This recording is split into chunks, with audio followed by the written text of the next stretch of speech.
All right, well, we are going to look at the markets now. Asian markets declined for a second straight session today.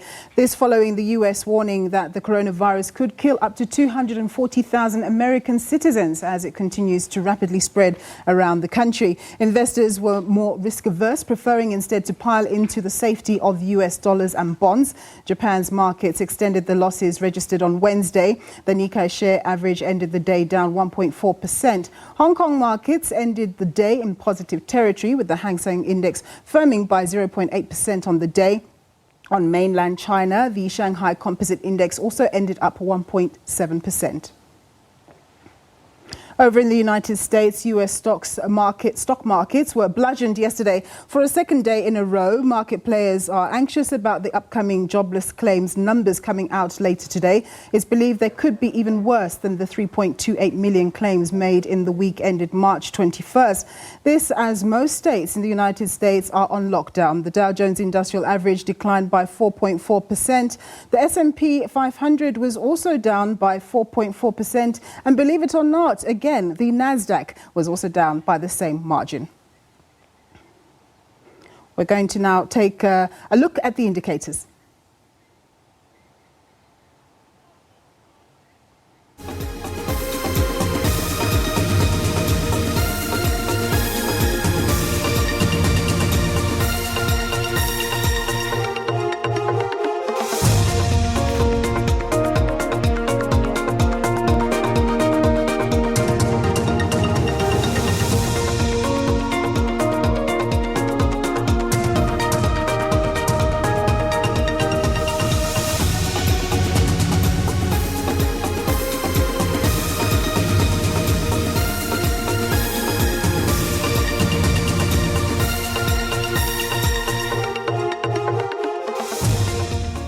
All right, as we unpack the latest in the economic measures to deal with the COVID spread of COVID-19, I'm joined by my colleague Arabile Gumede, who's going to break down some graphs for us. Thanks very much, Arabile, for joining us. Yeah, good afternoon. Take us through them then. Yeah, look, so hopefully we can get them up, right? And the big issue here has certainly been just what are some of the measures that these banks are perhaps holding out and trying to put together in order to help out not just consumers, but certainly their economies as a whole. Whether it be in the form of central banks aiding their economies, whether it be in the form of just banks themselves playing their part, that is going to be absolutely critical at a time like this. So hopefully we do have those graphs. And this has really just been the bank's response. And these are just consumer banks, right? The banks that you and I would certainly go to.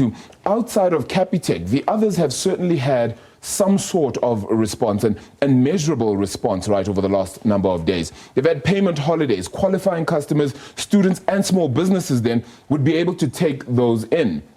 Whether it's just 3 months or less is not really the point. The point is here that they've certainly put in a measure to try and aid consumers, even if it is for a short while. I do suppose that a lot of that will be re-looked at a later stage then to see if it is certainly working. F&B in particular. Just to interrupt you, of course, it's going to be up to the individual customer to approach the bank to get the tailor-made offering. Yeah, so some of these actually go up to around 6,000 or 7,500 Rand in terms of a threshold. So if you earn anything less than that, the bank will automatically forego some of these payments. Anybody above that will then certainly have to make a call to the bank, particularly small businesses as well, will have to make a call to the bank and say, listen, we'd like to apply for this, because some people certainly can continue to pay, whether it be their debit orders or some bank fees or whatever the case might be. So you're quite right. The communication with your bank at this time is absolutely critical. And we will be chatting to Raina Steyn as well in the 2 o'clock bulletin, really just about exactly that. She's the ombudsman for banking services. And she talks really just about how consumers in a time like this mustn't leave anything to chance, must always communicate with the banks. But these are certainly just some of the measures that have been put together then by the banks themselves.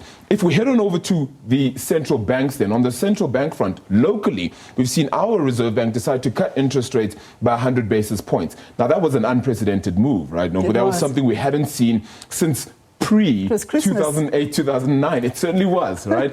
But unfortunately, that Christmas comes at a very difficult time anyway. And I'll show you a little bit later on how, despite all of that, we still have one of the highest interest rates in the world. And I'll show you that graph a little bit later on. So there were three elements that the South African Reserve Bank put in place. One, those interest rate cuts. Second thing was they were buying bonds or assets as well on the secondary market. Quite significant to add that they didn't know how much that was. It wasn't open-ended, but they just don't know how much they're going to be buying there. And then reduced liquidity ratios for banks as well. So that decreased from 100% to 80%. So a 20 percentage point decrease is quite massive. Yeah. And that is why the banks in that previous slide were able to offer up a whole lot more in terms of payment holidays. So hopefully it doesn't hit them too hard. 750 billion euros with regards to quantitative easing for the ECB. I mean, that's also quite sizable, right? Yes, it's not a trillion, but it does tell you the severity of what they're facing. They are even looking right now to speak to the euro area ministers as well and find how much more they can find a consolidated sort of effort to try and deal with things. And the kind of assets they will be buying will both be private and public as well. So not just in one area. In the United States, well, they went out and threw an absolute bazooka at things as well. They're cutting interest rates to a minimum of 0%. So flatlining in many instances there as well, as you can tell. And a QE program as well of around $700 billion US. That is outside of the economic flow of that $2.2 trillion sizable package that Donald Trump is set to sign in as well. They're going to be sending checks directly to American citizens. That's absolutely amazing. Please send those over to me as well.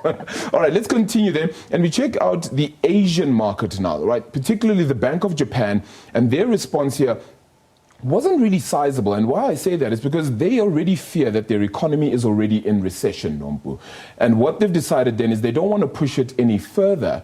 So they've decided, well, we'll try and give an unspecified amount of liquidity back into the market. What that figure is, nobody knows right now. But of course, in a time like that, banks would be scurrying to perhaps go to them and say, well, we need the liquidity. What can we do so that we offer that through to our consumers? So they are offering that, and then they've increased their purchases of ETFs. And that's the kind of asset buying that a lot of the others are then doing. People's Bank of China, look, they threw the entire kitchen sink at this massive problem for them. Increased bank liquidity, as we've just mentioned, like other banks, reduced reserves as well that were required, temporary deferment of debt repayments, much the same as the debt holidays. We've got payment holidays that we had here, reduced the medium-term lending facility by 10 basis points, which is their big deal on that side, and then reduced the 1-year and 5-year loan prime rates by at least 50 basis points each. So those were their big measures on the economic front. Sizable, quite a lot in nature. And I understand that the Chinese authorities are threatening to even produce more stimulus. Exactly. Look, it feels like they can just continue to throw the world's money at the entire problem, right? People always say, don't throw money at the problem. But it seems like they're certainly able to do so. Just in terms of interest rates around the world, as I mentioned a little bit earlier on, as you saw the Bank of China, People's Bank of China, reducing quite a few interest rates that they had. If you go into the next graph, you'll begin to see then the interest rates around the world. Turkey decreasing theirs by 100 basis points, but still at 9.75 in terms of that interest rate. Look at us. From 6.25 right through to 5.25, and that was another 100 basis point cut. And that's just the prime lending rate, of course, just to make note of there.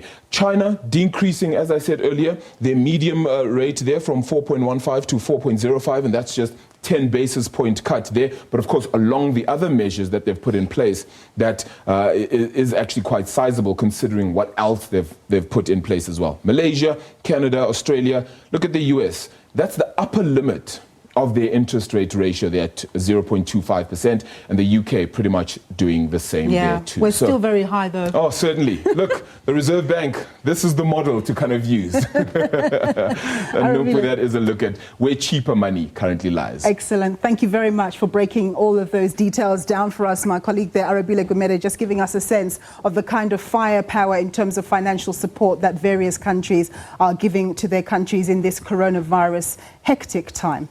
And so we proceed. Banks and their businesses reflect on what's happening in the economy. And with the South African economy expected to go into even deeper contractionary territory, as well as the sovereign credit rating downgrade to junk by all the major ratings agencies, what does this all mean for the banking system? To cream it off, most of the economy is on lockdown as the country works towards limiting the spread of the coronavirus. Well, to discuss this matter with us, I'm joined on the line by Patrice Rousseau. He's the Chief Investment Officer at Ashburton Investments. Thanks very much, Patrice, for joining us. So when you reflect on the You're welcome. When you reflect on the last set of results major banks were releasing for the 2019 year, would it be fair to say that their performances were already proving increasingly lackluster in direct correlation with what's been happening in the economy? Yes, we saw a slowdown, but what we're seeing at the beginning of this year is really a treble heart attack. So you've had the downgrade, you've had the COVID situation, and the fact that suddenly forecasts of 0% growth in the economy look very optimistic. I think we're going to go seriously negative, especially for the coming quarter. So for the banks, suddenly that really abrupt stops means that there's a lot of concern as to what the situation will be in terms of the people who have borrowed from them. And to make things worse, the corporate bond market has just frozen. So a lot of the lifeblood of the economy now is falling back on the banks. So if you need funding, you need to now approach your banker and ask them for, short-term loan. And there's concern as to whether the economy will be able to rebound quite quickly after 21 days or that will take a bit longer. But that's already, I would say, Nompu, reflected in the share prices. We've had really a shock which has been harder than the global financial crisis. And the share prices are really reflecting a really bad scenario already. Yeah. Patrice, what my colleague Arabila was referring to about the Reserve Bank cutting the banks some slack and not making them hold as much in reserves as they would normally do, isn't that aiding them in being able to bring liquidity into the marketplace? That's been very good. Giving holidays is a good idea because if it's really a business which is struggling for, let's say, a month or so, you don't want to foreclose and make the problem worse. And on top of that, the banks in the past have had to hold capital against this. So what the Reserve Bank has done is to say to the banks, go ahead, give the payment holiday, and we won't demand more capital against these loans. So that's really been the green light for the banks to do that. And I think very good on behalf of the Reserve Bank. So rather than default on loans, I think it's better for clients to approach their bank and use the fact that they can get a payment holiday. And then when things get back on a more even keel, they can then sort of start repaying their loans again. Of course, Patrice, there is a concern, obviously, that we might not have a lockdown that ends on the 17th of April. It could well be extended, as we're seeing in other jurisdictions. And of course, people are worried about their jobs and so on. Is there not a concern on your part and other analysts that look at banks that perhaps there are going to be significant impairments this year for the banking sector? You're very right. I think that's a given that impairments will go up. Already, if you look at share prices, the bank share prices have fallen something like 50 to 60% in some cases. Netbank down 60%. So the market is already implying that earnings are going to fall some 30 to 40%. So that's already discounted. So I think the surprise from now on is if we can get the economy back and working within a month or so after the lockdown, I think that will be a good result because really markets are expecting discounting a much longer lockdown already. Many people are saying that post the lockdown, not just in South Africa, but right across the world, is going to change the way people do things. Do you think this is going to galvanize the banking industry to do things differently, maybe move towards more of an online offering to help get rid of some of the legacy costs that they obviously have? Because obviously this has been a real game changer for everybody. I think you're very right, Nompu. I think we've seen banks closing branches, moving offline, digital, mobile. I think the move to mobile definitely will accelerate. I think the cost of data was a big impediment that's coming down. So we will see that move. It might be driven by cost cutting. It might be driven by changing customer behavior and the general trend to different channels. And you are very right. I think to be able to offer services more cheaply, there will have to be, unfortunately, branch closures, but hopefully offset by a move to more digital services. Patrice, thank you very much for your time and your insights, sir. That was Patrice Rousseau. He's the Chief Investment Officer at Ashburton Investments.